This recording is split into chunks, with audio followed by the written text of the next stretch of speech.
Chers amis abonnés, bonjour, ravi de vous retrouver. Nous sommes le dimanche 1er mars et je vous fais cette vidéo concernant l'attaque des États-Unis et d'Israël en direction de l'Iran. Alors,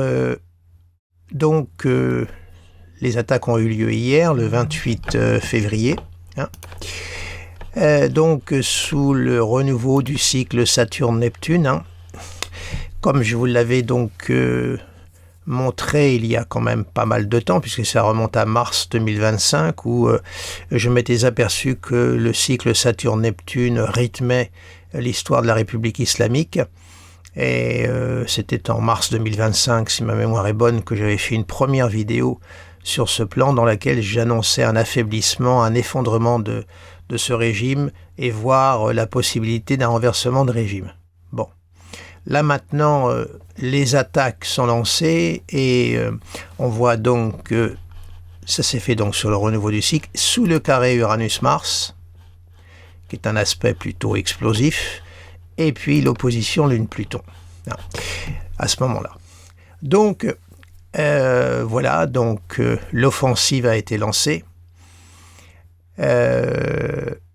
Contrairement aux grandes analyses de la grande majorité des spécialistes des plateaux TV qui expliquaient que Trump s'était mis dans une impasse, qu'il ne savait pas ce qu'il faisait et qu'il ne passerait jamais à l'offensive, bref. Passons. Alors moi, comme je dis toujours, l'erreur est complètement acceptable dans la mesure où on procède à l'autocritique. Mais quand je les vois revenir tranquillement sur les plateaux de télé comme si de rien n'était, je trouve ça un petit peu regrettable. Mais ça, c'est une remarque personnelle. Bon. Alors maintenant, comment les choses peuvent-elles évoluer? Alors écoutez, je vais vous avancer des hypothèses. Moi, ce que je pense qu'il faut déjà observer, ça va être alentour du 5-6 mars. Alors on va avancer. Au moment où il y aura la conjonction Soleil-Jupiter exact. Ça va tomber le 6 mars. Début du trigone. Soleil-Mercure au trigone de Jupiter. Alors, André Barbeau avait fait une étude sur les aspects Soleil-Jupiter, Soleil-Vénus-Jupiter qui marquaient des cessez-le-feu, des armistices, des fins de guerre. Bon. Alors, je dirais qu'avec le recul, c'est une observation à retenir et en même temps, il faut s'en méfier. Parce que en fait, des conjonctions Soleil-Jupiter, il y en a une chaque année.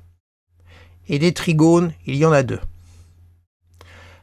Depuis le début du conflit russo-ukrainien, il y a donc eu 4 conjonctions Soleil-Jupiter et nous dirons en tout 8 trigones.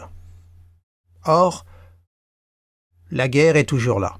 Alors certes, j'ai observé, durant les moments où il y avait des aspects Soleil-Jupiter, Vénus-Jupiter, Mercure, certes, on a avancé la possibilité de cesser le feu, d'ouverture de dialogue, mais ça n'a pas abouti, il n'y a rien eu de concret.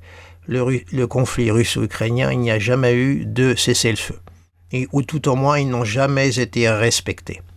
Donc c'est une observation qu'il faut prendre avec infiniment de recul et il ne faut pas trop s'appuyer dessus parce que sinon on court à des grosses désillusions. Mais là, ça va être encore un élément d'observation. Voyons voir ce qui va se passer alentour donc du 6 mars et puis après les jours qui vont suivre. Le lendemain, le 7 mars, c'est le jour où Mercure qui est rétrograde, passe dans sa phase prométhéenne. Parce que ce qu'il faut voir, c'est que le conflit a été lancé sous un Mercure rétrograde en Poisson. Alors là, est-ce que tout a bien été étudié? Est-ce qu'il n'y a pas eu des omissions? Parce qu'un Mercure rétrograde en Poisson, on n'est pas dans le principe de réalité. On est dans quelque chose qui déborde, ça peut être un nuage de fumée. Attention, ça a été lancé sur Mercure rétrograde. Mais au moment où il y aura la conjonction, le trigone, Soleil-Jupiter, le lendemain, Mercure passe dans sa phase prométhéenne. Bon, donc là, il y a, je dirais, un basculement qui peut apporter un peu plus de lucidité à la situation. Alors là, est-ce que nous allons, là, à partir de cette phase-là, assister à peut-être un renversement et soit un cessez-le-feu ou alors une ouverture de dialogue? C'est une hypothèse que j'avance, je ne l'affirmerai pas. Je vais maintenant me méfier parce que... et puis il y a un autre élément quand même qui est à prendre en compte, c'est que Mars, lui, va rentrer en Poisson. Là, enfin tout au moins là, le 7 mars, il sera en Poisson. Et il va y avoir donc une réception mutuelle entre Mars et Neptune. On a un Neptune martien et un Mars neptunien. Les deux s'alimentent. Alors qu'est-ce que ça peut donner un Mars en Poisson? Un Mars en Poisson... ça peut être la diffusion, la propagation de la guerre. Hein. Neptune est tout en étalement, en diffusion. Ou alors ça peut être l'aspect du coup d'épée dans l'eau, comme je dis souvent. Bon. Ou un Mars qui veut se pacifier. C'est difficile parce que je suis conscient que je vous donne tous les sons de cloche, c'est vrai. Mais il y a quand même ce Mars en Poisson qui, pour ma part, je le trouve ambivalent. Mais comme il s'inscrit dans le contexte d'une conjonction Soleil-Mercure au trigone de Jupiter, lequel Jupiter est quand même dans son signe d'exaltation, le carré Uranus-Mars sera terminé. Hein. Donc, je dirais que alors, nous aurons la Lune au carré de Pluton le 7 mars, par exemple, alors que le conflit a commencé sous l'opposition. Donc le carré marque un blocage de situation. Nous verrons bien si ça peut jouer. Alors là, je suis dans des heures, vraiment 7 heures du matin. La Lune avance très très vite, comme vous le savez. Donc, mais là, à 7 heures, elle s'inscrit. Donc on va noter quand même la formation de ce carré Lune-Pluton. Alors, voir ce qui va se passer alentour donc de la période du 5, 6, 7 mars par rapport à ce conflit, si ça ne va pas marquer un virage dans l'offensive qui a été donc lancée en direction de l'Iran.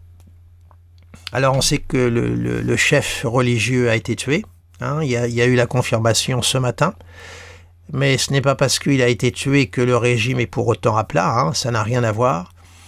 Les passes d'Aran, pendant combien de temps vont-ils tenir? Ils ont annoncé qu'ils allaient être sans pitié, mais de toute façon ils l'étaient déjà avant, donc c'est pas une nouvelle.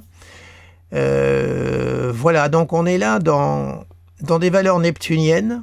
Et comme Neptune est sous la maîtrise de Mars, il y a une expansion donc des valeurs martiennes à travers la maîtrise de Neptune.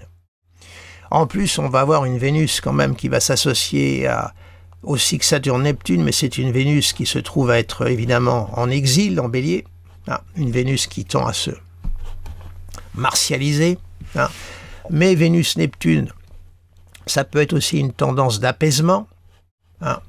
C'est vrai que j'ai toujours tendance à aller vers les apaisements. J'ai pas une optique très belliqueuse à la base, mais voilà la petite vidéo que je voulais vous faire sur cet conflit. Mais on voit, vous voyez, là on a la confirmation que l'Iran est bien ponctué par le cycle Saturne-Neptune. Donc par rapport à la suite, il va falloir observer ce qui va se passer, observer si le régime bascule, voir un peu comment le cycle Saturne-Neptune sera à ce moment-là, mais il sera encore à suivre de toute façon. Hein. On voit que indéniablement ce cycle ponctue l'histoire de l'Iran, hein, en même titre qu'il ponctue l'histoire de la Russie. Hein. Voilà. Donc là actuellement on n'a pas beaucoup d'infos sur le conflit russo-ukrainien parce qu'entre l'affaire Epstein et puis maintenant l'Iran évidemment ça va passer un peu en troisième plan.